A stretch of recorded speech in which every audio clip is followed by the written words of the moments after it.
In this video, I'll be doing a detailed solution to the question you see on the screen here from the 2024 Cambridge A-Level Maths Exams Paper 2-1. If you're looking for a different question from this paper, have a look in the playlist in the description below. Or if you're looking for a different paper entirely, search around on my channel. I'll be doing all this on a whiteboard, hopefully just like you're used to your teacher doing. But remember, we're not in a classroom, we're on YouTube, so take advantage of that, use the pause button, even change the speed at which you view it.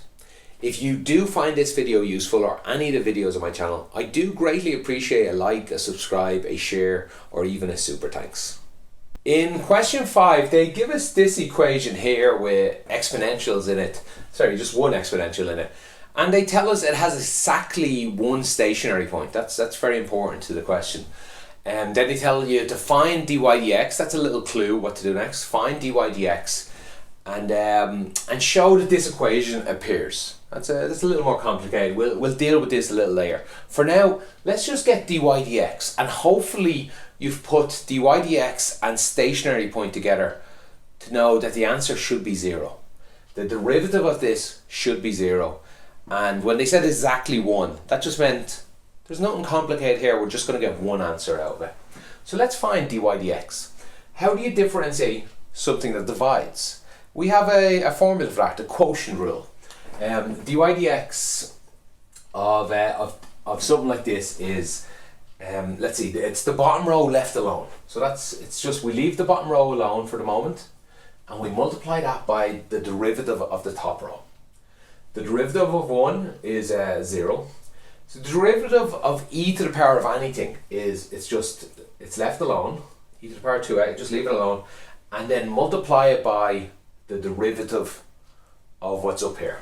So that's just a 2. Okay, that's how we differentiate e to the 2x. That's a separate thing than the quotient rule.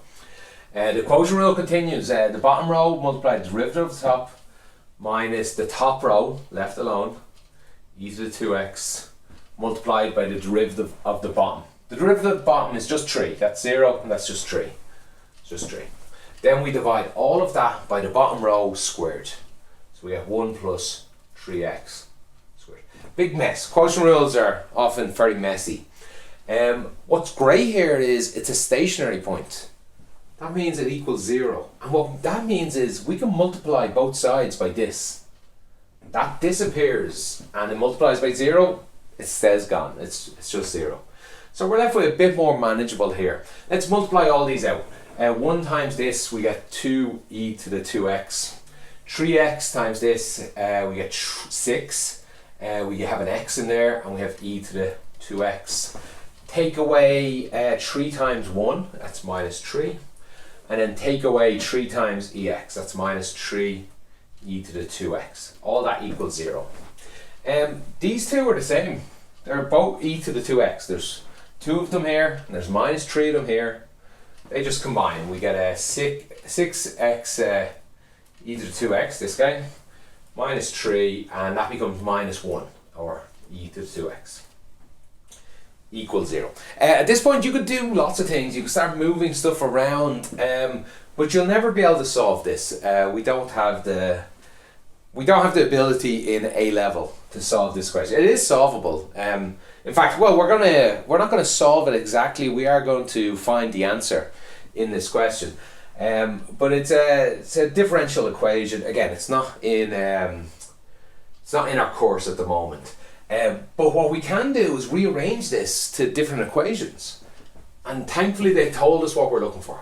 We want it to look like this. We should be able to get this line to look like this, and that's what they were really asking us to do. To do that, I just get x on its own. They have x on its own, let's get x on its own. So let's start. We have 6x e to the 2x. Move everyone else over the other side. We get 3 minus e to the 2x. Let's divide everyone by 6 and by ex while we're there. No, let's just do it one at a time. Divide by 6. 3 divided by 6 is a half. And minus e to the 2x over 6. Sorry, this should have e to the 2x still here. Now let's divide both sides by that e to the 2x. Put it up here. We get x is equal 1 over 2 e to the 2x minus, let's see, the e to the 2x is cancelled, minus 1 over 6. We're already looking a little similar. Where's this minus appeared from? This should be a plus when it came over, and it should stay a plus. My bad. Sorry about that. Right, yeah, this already pretty much looks like this. We rearrange it, we get x is equal 1 over 6. It's just this guy. It's not quite the same. Until we remember, when we're dealing with powers, we can move things above and below whenever we want. So plus a half, this half here. This e to the 2x can come to the top row as long as we change its sign. So it's the same thing. And that is what they asked us to find. So yeah, that's the answer to part A. So for part B, they asked us to show by calculation that the answer is between 0.5 and 0.45. Now this is a quite common question. How do you show the examiner you're answering it? How I like to think of it is, I like to split this into two worlds, both sides of the equals. There's two different equations here. The equation on the right looks like y equals x, like it's just a straight line like this. Oop, should go through the middle. On the right, it doesn't matter what it looks like. As it happens, I can draw this. I think I can. E to the minus number just goes up like this. 1 over 6 just raises it up a little. A half will just shrink it down a bit. I think you get something like that. So it has one solution. It would hit around this point in one solution. You don't have to draw any of this. What they're asking us to do, they're asking us to put in a number 0.35, which is probably around here. And they're asking us to put in 0.45, which is probably around here, and show that it has to have an answer between there. And how we do that is, if we put 0.35 into each of these, we should find one is above the other. In this case, we should, if my drawing's right, which I'm not sure it is, in this case we should find the right side is bigger than the left side. And if there's a solution, they must switch over. And if we put 0.45 in, we must find they switch over. So how I would answer that, have I got enough room here? Yeah, I'd put something like just x, I'd make a little box. X, and here I'd have 1 over 6 plus 1 over 2 e to the minus 2x. And then I would test these for two numbers, 0.35 and 0.45. I'd put that into this equation, which is very easy, we can do it in our head. That into this equation, again, very easy, do it in our head. For the other part, I'll have to cheat and, well, I did it on a calculator earlier. You put 0.35 into this on a calculator and just read out its answer. In this case, you, I believe, get 0.415, and if you put 4.5 in here, you should get 0.37. So let's see what that tells us. That tells us that this number is less than this number, but over here it's bigger than this number. So the examiner just wants you to, well, this drawing probably enough, but they would like you to say something like bigger before, smaller after, or smaller before, bigger after. Either way, they want you to acknowledge that it changes places, and therefore they must cross in between. There must be at least one answer. Maybe there's thousands of answers in between. Maybe it goes like that. It doesn't, because it said it only has one answer. But there must be at least a answer between these 2 points. Because they cross over each other. They want something like that. Any language around that. With they would love to see these numbers here. Although there's other possibilities for numbers that you could see. Part C asks us to use the iterative formula based on an equation we got in part A, which is this one up here. Now this can be quite scary for students, and I understand why. It's a very complicated question, but it comes up all the time. So, and it's very similar all the time. So it is something you can just learn how to do. It's better if you understand it, but it is something you can just practice. So you should be able to get through in your exams in it. I'll try and explain what's happening as we go along. First of all, the iterative formula is usually when we just get an x on its own with some x's in here. And we rewrite this as x, usually we put, usually we might have a 1 here or a 2, or an n, let's see, n plus 1, sorry, is what we often put. Although you can see an n here as well. So this is xn plus 1 is equal to 1 over 6 plus 1 over 2 e to the minus 2x. And this guy is xn. What's important here is this number is 1 more than this one. So you could see xn and n minus 1. You could see x1 and x0, x2 and x1. All that's important is this is 1 more than it. And how we do this question is we make a guess. This is our lowest number here, so we make a guess and put it in here. And this question, no, they didn't give us a number to guess. So what I would go ahead and use is halfway between the two numbers they gave us 0.35 and 0.45. So my first guess, which I always write as 0, x0, is 0.4. Because remember they said the answer is between 0.35 and 0.45. Doesn't matter what you guess, to be honest. There are some cases, whereas in this question I don't think it'll matter because of the shape of it, but there are some cases you want to stay in a certain range of your guesses. In this case it really doesn't matter. You can put any number in, I believe. Test that out if you want. But I'm just going to make a guess as close as I can to it, and that's halfway between those two numbers. Okay, so that's my first guess. My second guess is given from this formula, and that's x1 is equal, and remember x1 and x0 here, this is 1 times more than this, and I know what x0 is, so I can find x1. x1 is just equal to 1 over 6 plus 1 over 2 e to the minus 2 times x0, or 0.4 in this case.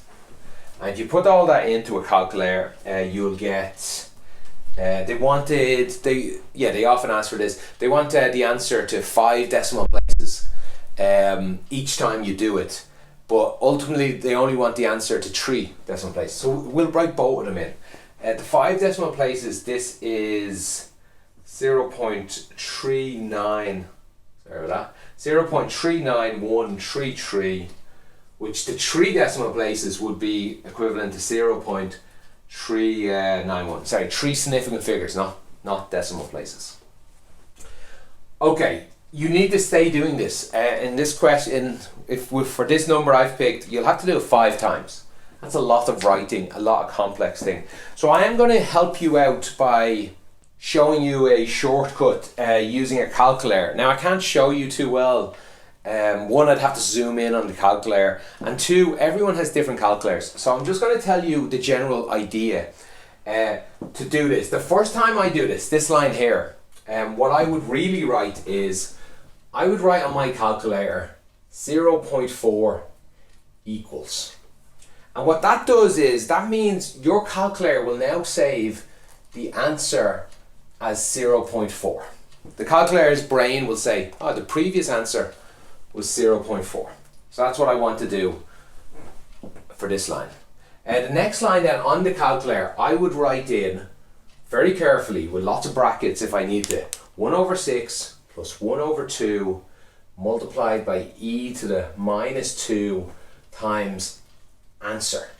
I would use the answer button on the calculator. Now what that does is, that tells the calculator to use the previous answer. And the previous answer was 0.4. And I'd get the same thing as here. Doing this would give me the same number as this here. But the magic thing that happens is, the calculator remembers 2 things. It remembers that the previous answer was here, and now the previous answer is here. But it also remembers the formula you put in. So if you just press equals 1 more time, what it will do is, it'll do the same formula, but instead of 0.4, it'll put this in here. And that's what you want to do. I'll write it out 1 time here. Hopefully that was clear. This will just save you a lot of work. It'll be a little longer put in your calculator the first time.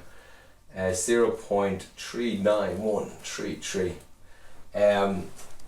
Yeah, your calculator will remember this, and you can just press equals 3 or 4 times, writing the number down each time.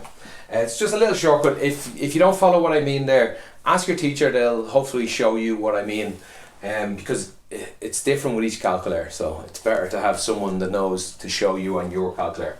So anyway, whatever you do, if you do it the long way, your second answer should be 0.39526, which to 3 significant figures is 0.395. Next time you do it, I'll skip to the answer here. It's 0.39347, which is the equivalent to 0.393. And what you're looking for here is when 2 of these answers are the same. That's when you know you've nailed in on the close answer. Because what's happening here is each guess is getting closer and closer to the answer. If you look up a video on how it actually works, it's like the answer's bouncing around. It's bouncing back to the y-axis, and it's bouncing around each time until it's finding the real answer. And you're getting closer each time. But we're not agreeing on an answer yet, so you stay going. This is x3. x4 is just 2 more to do. 39428. x5 is 0.39391. To 3 significant figures, this guy is 0.394, and this guy is 0.394. They agree. If you stay going, you'll just get this same answer. This answer will get better each time, but if you only wanted 3 significant figures, you're not getting better than this. It's just getting closer every time. So that's the final answer they wanted, but they wanted to see a lot of this work. Do remember, you can get the same answer by using a different number here, and all your numbers will be different until these two. These two will be the same. Your final 2 answers will look like this. These might be different. They might be slightly different towards the end, but they have to look the same here. Okay, that's it for question 5. If you have any follow-up questions, let me know in the comments below. I'll do my best to answer you. Thanks for watching, and have a great day.